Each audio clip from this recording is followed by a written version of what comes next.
Sophie is a legend. I love this woman. You want to take the relationship to the next level, maybe facials. Oh my God, that sounded... No, as I was saying, I meant like, you know... No, we know what you mean. Listen, Ariel can go. The UK girl can go. South African woman can definitely go. We need Sophie in every single franchise. Thank you very much. Hello, everybody, and welcome back to Taste of Reality. My name is Queenie, for those who don't know me, and we're reviewing Love Island Australia Season 3, Episode 12. Before I get into it, y'all already know what it is, okay? I see the statistics. A lot of you are not subscribed. So help your sister out, like the video, subscribe to the channel, hit the notification bell. I would greatly appreciate it. It's free. It's free. That's all I'm saying. So after the dumping, the girls are very annoyed that between Ari and Emily, the guys thought Emily was more deserving and Ari needed to go. We even have Aaron, who's annoyed because he wanted Emily to go, but I can't tell if his want for her to go was out of concern for Taku or out of disdain for Emily. Like the way that he was talking about it, I'm just like, I feel like you just didn't want them to like explore something and not that you were actually caring for Taku. They were just like, oh, looking at Taku like, oh, you know, I hope you're going to make this worthwhile, bro, because they were doing it for him. It's not right, right? No, it's not right. Either way, the decision was made, and I mean, like, Ari had exhausted her options, and Taku still had something going on with Emily. Whether you believe it's genuine or not, that was the reality. So that's why the result was the way it was. The next morning, the Emily saga is still going on. People are still questioning. I mean, they're coming up in groups all over the villa, still questioning Emily's intentions. And at this point in the episode, I'm just wondering, like, even if she's telling the truth, because we also don't believe her, what could she do to even convince us that she's truly genuine about him? At the end of the episode, she was crying in reference to, you know, not being able to explore that anymore.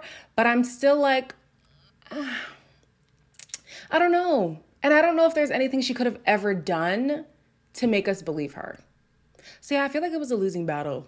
Moving on to a stronger couple, Lexi and Ryan are currently the longest running couple in the villa, and Lexi takes it upon herself to build like an exercise for the two of them that'll allow Ryan to speak. Because for him, he's great with his actions, but not so much with his words. They both acknowledge that, and she puts together a compatibility test, and he really liked it. When it comes to speaking about my emotions, you know, I'm about as good as a toddler, so yeah, like that's so much easier for me, and I really enjoyed that. See, I like this. Ryan, I like him. Lexi, I kind of felt like, I don't know, but I like things like this. Things where, you know, you see the couple clearly has attraction to each other, but they want more than just, oh, I like to wake up to you in the morning. Like, no, do we actually work together? So yeah, this was cute. It gives them a little more relevancy because they were kind of falling off. But yeah, this was cute. This was cute. Then we have Courtney, who, I mean, her man don't want to talk at all. Nicholas feels like the process is it's very overwhelming for him and that it's going really fast with Courtney right now. Ultimately, you're gonna have to... Conversation needs to be had. Like, do you still want to keep getting to know her? Of course. I'm not ruling anything out with her at all, no, but fast with me doesn't work well. Ultimately, it's always going to be fast in here too. Essentially, he doesn't want to be all in when he isn't there yet mentally. And just because she's your only current option, you don't want to make it seem like there's nobody who will ever tear me away from you, and then somebody comes and tears me away from you, you know? So I get it. I mean, Nicholas, I need you to be a little bit more vocal.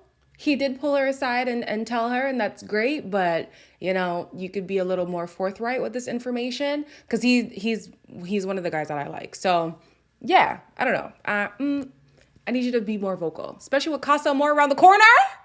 Ooh, it's going to be trouble. In the game of truth or drink, apparently Taku has had some inappropriate thoughts about Courtney. And then later she gives him a lap dance. I was like, oh boy. Lexi would least trust Emily with Ryan. Tina thinks Taku is the first to turn his head if a new arrival comes, and he says the same about Emily. And I'm like, Taku, Do you not know how to lie? Oh my gosh. This man is too honest for his own good. The inappropriate thoughts you could have said, Emily. Just to save face. I'm glad he didn't, but you could have said Emily. And then the turning your head thing, okay, it would have been a lie if you said anybody else. Like, we know that. So cool. But I'm like, this man can't lie to save his life. That he was kind of in the hot seat with Emily, but Emily was the only one putting him in the hot seat. Everybody else was like, yes, we stand with Taku. We stand with Taku. Oh, I can't wait to see like some of her exit interviews. Not exit interviews, but like after she's watched a bit, because I want to see how she feels about everybody not believing in her. Yeah. So at the end of the episode, there is a recoupling. And honestly, I don't know about you guys, but unlike the other versions, I actually get excited when I see Sophie. I'm like, yes, Sophie, come, bring the drama, bring the jokes, bring the gag. Like, I love it. I love when she's here.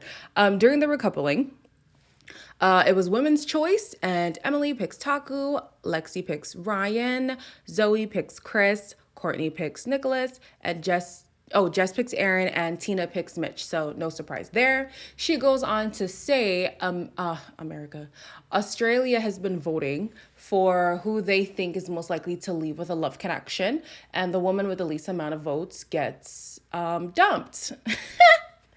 Australia, the assignment was understood.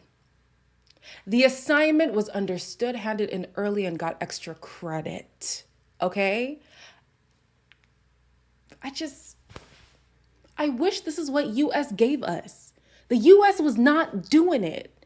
The UK was better than the US, but the US was not doing it. Australia, I love it. Nobody's surprised that Emily got dumped. That's what was supposed to happen. And now with Casa Amor starts on Monday, you guys. There are 5 men and 6 women, 2 of which have a darker pigmentation. Okay? They're probably going to get mistreated, but you know what? At least we get a black girl this season just to look at, just to see some black beauty in here.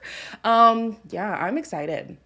I'm ready for Taku to live it up, to be served up on a platter. Oh, yes, I'm here for it. Until next week, as always, like, comment, share, and subscribe. And I'll see you guys in the next one.